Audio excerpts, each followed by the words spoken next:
জল অ্যাড করছি আর একটু, ব্যাস। এবার এটা ফুটে উঠুক, তারপরে দেখাচ্ছি আর কি করছি। নুন তো আমার দেয়াই আছে, নতুন করে এখন আর নুন দিচ্ছি না। এটা ফুটে উঠুক, আঁচটা বাড়িয়ে দিয়েছি আর ঢাকা দিয়ে দিয়েছি। এখন আমি মাছের একটা আইটেম করব, সেটা দেখাচ্ছি। তেল গরম হয়ে গেছে,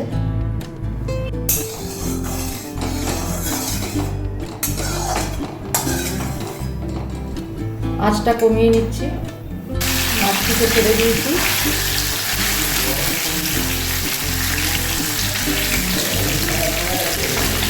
মাছ ছাড়ার সময় আঁচ কমিয়ে দিয়েছিলাম, এবারে আঁচটা বাড়িয়ে দেবো।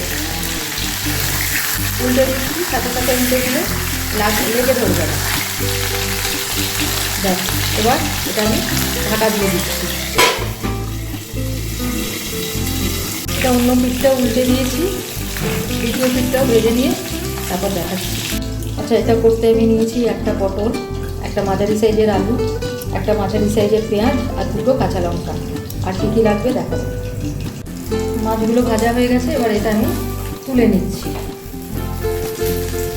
এবার এই তেলেই দিয়ে দিচ্ছি একটুখানি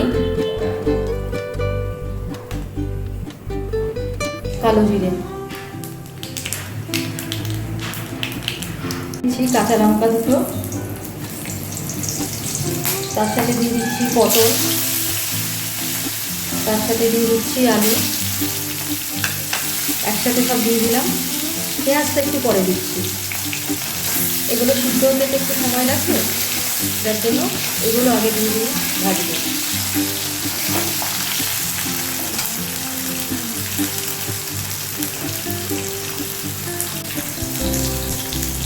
দু মিনিট ভাজা হয়ে গেল, এবার আমি পেঁয়াজটা দিই।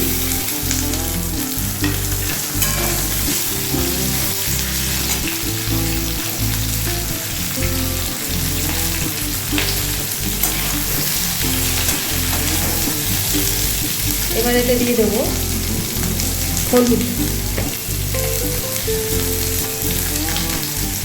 আন্দাজ মতো হলুদ দিলাম। আমার এই হলুদটা একটু অল্পতেই রং হয়, যার জন্য আমি খুব বেশি হলুদ এখানে দিতে পারি না।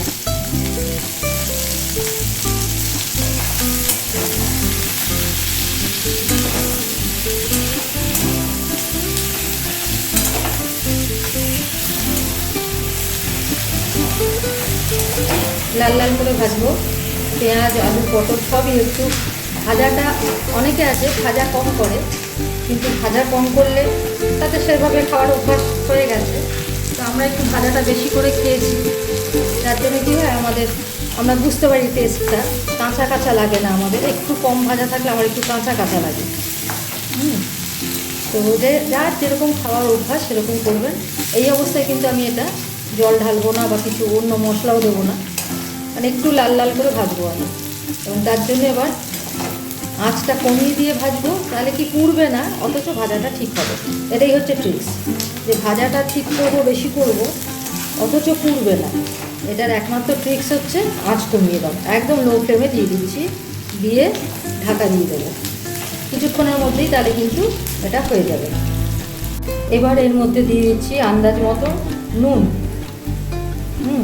নুনটা আগে দিলে পরে কি হয়, 1 চামচ মতো নুন দিয়ে দিলাম। আগে দিলে পরে এই সবজিগুলো কিন্তু ভালো করে গলে যায়, তাহলে মিক্সডটা ভালো হয়, সেই জন্য নুনটা আগে দেওয়া ভালো। কিন্তু আবার অনেক সময় এরকমও করা হয় যে কতটা পরিমাণে করব অনেকে বুঝতে পারে না। মজে গেল পেঁয়াজগুলো, পটলগুলো সব মজে গেল, নরম হয়ে গেল। এবার এতে দিয়ে দিচ্ছি জল।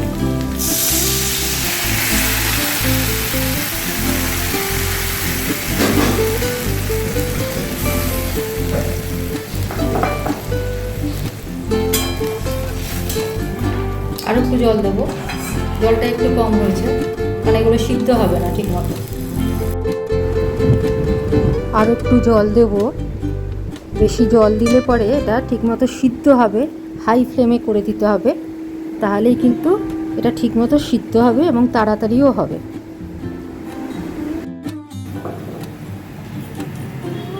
জল অ্যাড করছি আর একটু,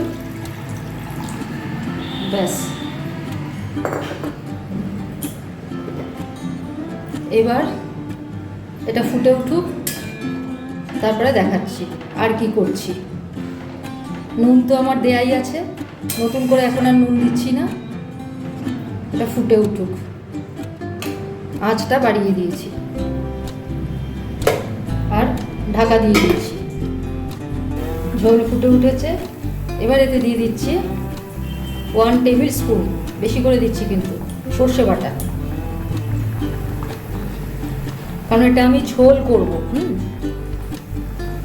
2 টেবিল স্পুন সর্ষে বাটা দিয়ে দিলাম। আঁচটাকে কমিয়েই রাখছি, কারণ ঝোল করতে গেলে এটা পুরো টেনে নেবে। আমি আজকে ঝোল করছি, আগে করেছিলাম ঝাল, আজকে করব ঝোল। তো ঝোল রাখতে গেলে আমায় আঁচ কমিয়ে রাখতে হবে। এবারে হোক, একটু আঁচ কমে হোক, এটা ঢাকা দিয়ে দিচ্ছি, মিডিয়াম আঁচে দিচ্ছি এটা।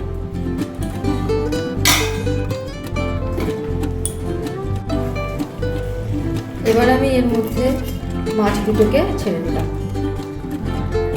মাছে এবার রস ঢুকুক, উল্টে দেবো, পরে উল্টে দেবো। আগে এগুলো নরম হয়ে যাক মাছগুলো। মাছ নরম হওয়ার পরে এটাকে উল্টে দেব, হোক ততক্ষণ। আমার বাটা মাছের ঝোল রেডি টু সার্ভ। গ্যাস বন্ধ করে দিচ্ছি, হয়ে গেছে। একটা জিনিস দেখুন, উপরে একটু জলে যেগুলো ফুটছে জল দেখা যাচ্ছে, তো এটা যদি আরও গাঢ় করেন তাহলে কিন্তু এই জলটা দেখা যাবে না। যেহেতু ঝোল করছি সেই জন্য এটা আমি এইভাবেই রাখছি। এবার ধরুন কেউ যদি মনে করেন যে আরও গাঢ় করবেন, তাহলে দুটো প্রসেস আছে। একটা হচ্ছে আরও কিছুটা পরিমাণে লাস্টে সর্ষে বাটা অ্যাড করতে পারেন, করে এটাকে বাড়িয়ে নেবেন, গাঢ় করে নেবেন। আর 2 নম্বর হচ্ছে, ধরুন সর্ষে বাটা বেশি দিলে ঝাঁঝটা আসবে। আমি ওই ঝাঁঝ যদিও পছন্দ করি, কিন্তু আমার বাড়ির সবাই সেটা খেতে পারে না। তো সেক্ষেত্রে কী হয়, একটু আটা গুলে দিয়ে দেবেন, তাহলে ঝোলটা গাঢ় হয়ে যাবে, কিন্তু টেস্ট খুব ভালো থাকবে। ঠিক আছে, এই দুটো হয় আটা গুলে দেবেন, নয় সর্ষে বাটা বেশি করে দিয়ে দেবেন, তাহলে কিন্তু একটু গাঢ় ঝোল পেয়ে যাবেন। আমার এটা মোটামুটি গাঢ় ঝোলই হয়ে গেছে। এবার এটা আমি নামিয়ে নিচ্ছি, গ্যাস বন্ধ করে দিলাম, আমি সার্ভ করে দেখাচ্ছি। আমার বাটা মাছের ঝোল রেডি টু সার্ভ। কাল আবার অন্য কোনো রেসিপি নিয়ে ফিরে আসছি। এটা কিন্তু ঝোল, ঝোল করবেন। আর উপরে কিন্তু আমি কোনো সর্ষের তেল দিলাম না, ঝালেতে ওটা দিই, ঝোলে ওটা দিই না, তাহলে তো দুটোরই একরকম টেস্ট হয়ে যাবে। সেই জন্য যারা ঝোল করবেন এইভাবে করে দেখতে পারেন।